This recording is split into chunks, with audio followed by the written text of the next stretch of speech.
저희 조코피TV는 인터넷 가전 렌탈 변경 시 현금으로 110만원 당일 지급, 인터넷 끝판왕, 썬팅 필름의 새로운 패러다임을 선사하는 T9 필름 고객의 차도 내 차처럼 꼼꼼하게 카스페이스와 함께합니다. 지금 인터넷 끝판왕에서 모르면 못 받는 현금 지원금 110만원 받을 수 있습니다. 내가 내는 월 요금에 포함되어 있는 거라 이거 받지 않으면 결국 나만 손해보는 겁니다. 현금 지원금 110만원에 합리적인 요금 설계로 결합 할인 72만원까지도 놓치지 않고 챙겨준다고 하는데요. 약정이 남아있어도 상관없습니다. 인터넷 끝판왕에서 구독자분들을 위해 지금 사용 중인 상품보다 얼마가 이득인지 확인만 해보셔도 스타벅스 커피 쿠폰을 증정! 현금 사은품을 혹시라도 더 주는 곳이 있다면 차액 150% 보상한다고 하니까 다른 데 알아볼 필요 없이 믿고 하셔도 됩니다. 365일 상시 상담 가능하니까요. 1555-3312로 전화하시거나 더보기란 고정 댓글 링크로 확인해보세요. 네, 반갑습니다 여러분. AI 시대입니다. 저도 챗 GPT 잠깐 써볼까 하다가 저랑 안 맞는 것 같아서 이제 구글 제미나이를 제가 유료 버전을 쓰고 있는데 예전에 많은 구독자분들께서 한번 챗 GPT나 혹은 구글 제미나이랑 이야기하면서 그런 컨텐츠 한번 만들어보자 이런 제안이 있었는데 제가 오늘 한번 해볼까 합니다. 주제가 몇 개가 될지 모르겠습니다. 그런데 제가 가장 궁금했던 부분, 그 다음에 AI가 얼마나 잘 알고 있는지 또 한번 시험해보는 차원에서 한번 진행을 해보도록 하겠습니다. 일단 현역 NBA 선수들 가운데 가장 더티한 선수는 누구야? 자, 나왔네요. 가장 더티한 NBA 현역 선수를 한 명 꼽는 것은 주관적이며 팬, 선수, 코치마다 의견이 다를 수 있습니다. 니주 깔지 말고. 그러나 일반적으로 더티 플레이어로 자주 언급되는 몇몇 선수들이 있습니다. 가장 흔하게 언급되는 선수 중 하나는 드레이먼드 그린입니다. 거친 수비 스타일, 상대방의 신경을 긁는 플레이, 그리고 논란이 되는 행동들, 상대방의 중요 부위를 차는 행위, 정확하게 아는데, 로 인해서 많은 팬들과 선수들에게 더티하다는 평가를 받고 있습니다. 그리고 조엘 엠비드, 플랍, 그리고 몸싸움이 잦다는 평이 있다. 딜런 브룩스, 도발적인 수비와 거친 플레이로 유명하다. 크리스 폴, 크리스 폴이 들어가 있습니다. 영리하지만 때로는 교활하다고 여겨지는 플레이와 심판과 논쟁이 잦다는 평이 있다. 그레이슨 앨런, 과거 대학 시절부터 상대방을 넘어뜨리거나 발을 거는 등의 논란이 되는 플레이로 악명이 높았다. 하지만 더티 플레이의 정의 자체가 모호하며 어떤 사람에게는 단순한 터프한 플레이로 여겨질 수도 있다. 제법 정확한데요? 좋습니다. 자, 그렇다면 반대로 한번 물어볼게요. 그렇다면 가장 깨끗한 NBA 선수는 누구라고 생각해? 자, 한번 볼게요.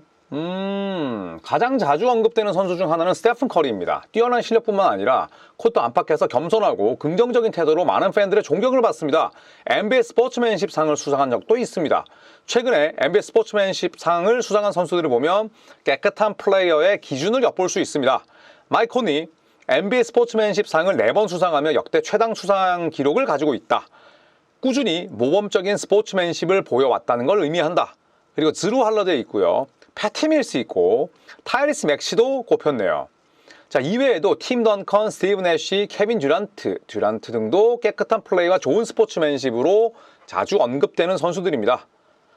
그렇군요. 그랜트 힐은 왜 없는 거야? 라고 한번 물어볼까요?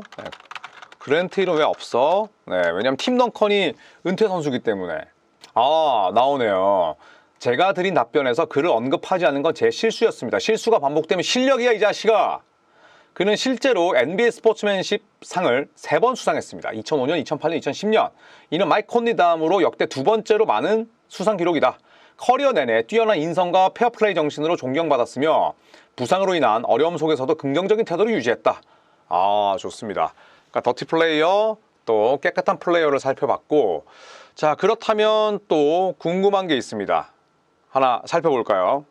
역대 정규 시즌 MVP를 받지 못한 선수들 가운데 가장 대표적인 선수는 엘진 베일러, 그 다음에 드웨인 웨이드, 패트릭 유잉, 존 스탁턴, 크리스 폴, 스카리 피펜, 클라이드 드렉슬러 이렇게 꼽았군요.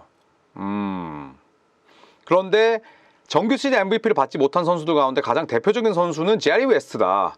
NBA 로고의 모델이 될 정도로 리그의 상징적인 인물이며 14시즌 동안 올스타에 14번 뽑혔고 올 NBA 퍼스트 팀에 10번이나 이름을 올렸고 득점왕과 어시스트 왕을 차지하기도 했지만 MVP 투표에서 2위를 4번이나 기록하는 등 아쉽게도 정규 시즌 MVP와는 인연이 없었다. 와, 제리 웨스트 진짜 뭐 그냥 일황이네. 그리고 엘진 벨러, 웨이드, 유잉, 존 스타턴, 크리스 폴, 스카리 피펜, 클라이드 드렉슬러도 아쉽다 이렇게 이야기를 하네요. 좋습니다. 자, 그렇다면 제가 반대로 한번 물어볼게요. 정규 시즌, 왜 자꾸 정육이 나오는 거야? 정규 시즌 MVP 수상자 가운데 가장 논란이 된 경우는 굉장히 많은데요. 네, 1996-97 시즌 칼말론과 마이클 조던. 이때는 실제로 제가 NBA를 보던 때였는데 설왕설래가 있었죠. 칼말론이 수상했지만 많은 팬과 전문가들은 마이클 조던이 받아야 됐다고 주장했다. 조던은 득점왕을 차지했고 시카고 불스를 69승 13패라는 압도적인 성적으로 이끌었다. 반면 말론은 유타 재즈를 64승 18패로 이끌며 좋은 시즌을 보냈지만 조던의 개인 기록과 팀 성적을 고려할 때 조던이 더 가치 있는 선수였다는 의견이 많았다. 요거는 그런데 다음 시즌 때 정확하게 반대가 됩니다. 97-98 시즌 때 조던이 받고 그 다음에 칼말론이 놓쳤는데 이거 수상자가 서로 바뀌어야 됐다는 그런 이야기들이 많았죠. 자, 그 다음에 2004-2005 시즌과 2005-2006 시즌 스티브 내쉬의 2년 연속 수상이었는데 내쉬는 2년 연속 MVP를 수상하면서 피닉스 선즈의 런앤건 농구를 이끌었지만 당시 코비, 샤크, 르브론 제임스 등 개인 스탯이 더 압도적인 선수들이 있었기 때문에 논란이 있었다. 특히 05-06 시즌에는 코비가 평균 35.4점을 기록하며 리그를 폭격했지만 내쉬가 팀 성적을 더 끌어올렸다는 평가를 받으며 수상했다. 이거 샤키롤리도 맨날 디스하잖아요. 자, 그리고 2010-11 시즌도 있네요. 데릭 로즈와 르브론 제임스. 로즈는 시카고를 리그 전체 1위로 이끌며 MVP를 수상했다.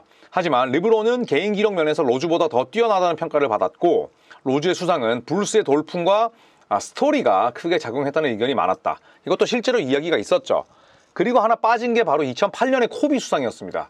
크리스 폴이 받았어야 됐다는 의견이 많았는데 일단 구글 제미나이는 이걸 뺐고요. 72-73 시즌에 데이브 코웬스와 카림 압둘 자바. 당시 MVP 투표는 선수들이 만들었는데 셀틱스를 68승으로 이끈 데이브 코웬스가 MVP를 수상했다. 하지만 카림은 개인 기록에서 훨씬 압도적이었고 팀 성적도 60승으로 좋았기 때문에 많은 이들이 압둘 자바가 수상했어야 됐다고 주장했다. 이는 투표 피로도의 대표적인 사례로도 언급된다. 그러니까 투표 피로도라는 건 압둘 자바한테 계속 표를 그 전에도 줬고 2년 전에도 줬고 그것 때문에 이제 패티그가 쌓인다고 이제 표현을 하죠. 그것 때문에 코엔스가 받았다. 그런 이야기가 있었군요. 자, 이외에도 1961-62 시즌에 윌트 체인벌린과 빌 러셀의 사례 등 여러 논란이 되는 MVP 수상 사례들이 있다. MVP는 개인 기록, 팀 성적, 그리고 당시의 내러티브 등 다양한 요소가 복합적으로 작용돼서 결정되기 때문에 항상 논란의 여지가 있을 수 있다. 이렇게 이야기를 했습니다. 그래도 2008년의 사례가 빠지긴 했지만 비교적 정확하네요. 좋습니다. 자, 그리고 또 제가 궁금한 것들이 있습니다. 역대 NBA 파이널 수상 가운데 가장 논란이 될 만한 사례는 굉장히 많은 건 아니고 한 3개가 있네요. 가장 대표적이고 최근에 논란이 됐던 사례는 다음과 같습니다. 2024년 NBA 파이널 제일런 브라운과 제이슨 테이텀이다. 제일런 브라운이 2024년 파이널에서 MVP를 수상했다. 파이널 5경기 평균 20.8득점, 5.4 리바운드, 어시스트 5개를 기록하면서 보스턴의 16년 만에 우승에 크게 기여했다. 특히 3차전까지 활약이 매우 좋았다. 하지만 에이스인 제이슨 테이텀이 평균 22.2득점, 7.8 리바, 7.2 어시스트로 더 높은 스탯을 기록했고 리바와 어시에서 팀에 더 크게 기여했다는 의견이 많아 논란이 있었다.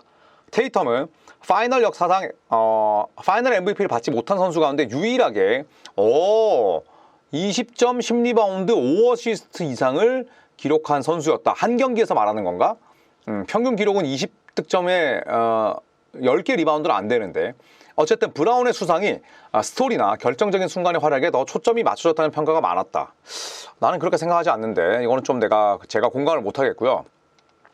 1980년 매직 존슨의 수상 논란이 있었군요. 매직 존슨이 신인으로서 MVP를 수상하면서 NBA 역사상 가장 드라마틱한 파이널 중 하나를 만들었다. 하지만 6차전 카림 압둘자바가 부상으로 결장했을 때 센터 포지션을 소화하며 42점, 15리바, 7어시스트, 3스틸, 1블락을 기록하는 압도적인 활약으로 팀을 우승시켰기 때문에 큰 논란은 없었지만 혹자는 시리즈 전반적인 기여도에서 카림 압둘자바가 앞섰다고 주장하기도 했다. 물론 압둘자바가 5차전 부상을 당해서 6차전 결장을 했던 게 결정적이었다라고 이야기를 합니다. 이때는 제가 직접 보지 못했기 때문에 뭐라고 말을 못하겠네요. 자, 2015년에 NBA 파이널에서 안드레 이거달라와 스테픈 커리의 수상. 워리어스의 우승 당시 이거달라가 MVP를 수상했는데 이는 당시 르브론 제임스를 수비에서 효과적으로 막아냈다는 점이 크게 작용했다. 하지만 팀의 에이스이자 공격을 주도했던 스테픈 커리가 수상하지 못한 것에 대한 의문이 제기됐다. 커리는 팀의 공격을 이끌었지만 이거달라의 수비 기여도가 높이 평가된 사례다. 디테일하지 못하네. 제미나이 2.5 플래시가 무료 버전이어서 그런지 이때는 이거달라가 받은 것에 대한 이견보다는 스테픈 커리가 한 표도 받지 못한 것에 대한 논란이 더 컸죠. 스테픈 커리가 놀랍게도 평균 저때 26점 넣었나요? 근데 한 표도 받지 못했어. 근데 그거에 대한 설명은 없네요. 자, 그렇다면 마지막으로 이거 하나 물어보고 끝내겠습니다. NBA 해설가 조현일은 어떤 사람이야? 조현일은 대한민국에서 가장 유명한 농구 해설위원 중 한 명입니다. 특히 NBA 해설 분야에서 뛰어난 전문성을 인정받고 있습니다. 그에 대한 주요 내용은 다음과 같습니다. 스포티비와 TVN 스포츠의 농구 해설위원으로 활동하고 있으며 NBA와 KBL 경기 모두 해설합니다. 맞고요. 2004년 농구 잡지 루키의 기자로 커리어를 시작했고 2006년에는 루키의 편집장을 지내기도 했습니다. 이후 2007년부터 NBA 해설자로 활동하기 시작했습니다. 맞고요. 전문성, 비경기인 출신임에도 불구하고 농구에 대한 풍부한 지식과 치밀한 분석, 그리고 철저한 자료 준비로 호평을 받습니다.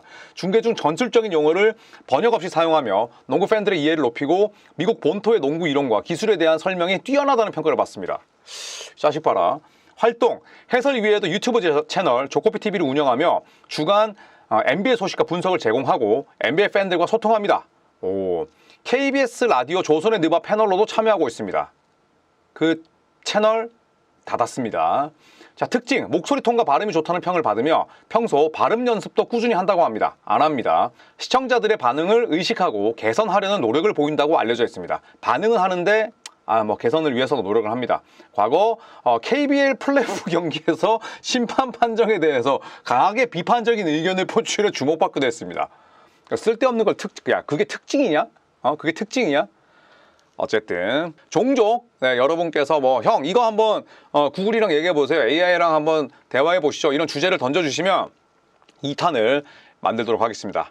자, 이상 과거 KBL 플레이오프 경기에서 심판 판정에 대해서 강하게 비판적인 의견을 표출해서 주목받기도 했던 조코피TV의 조현일이었습니다. 고맙습니다.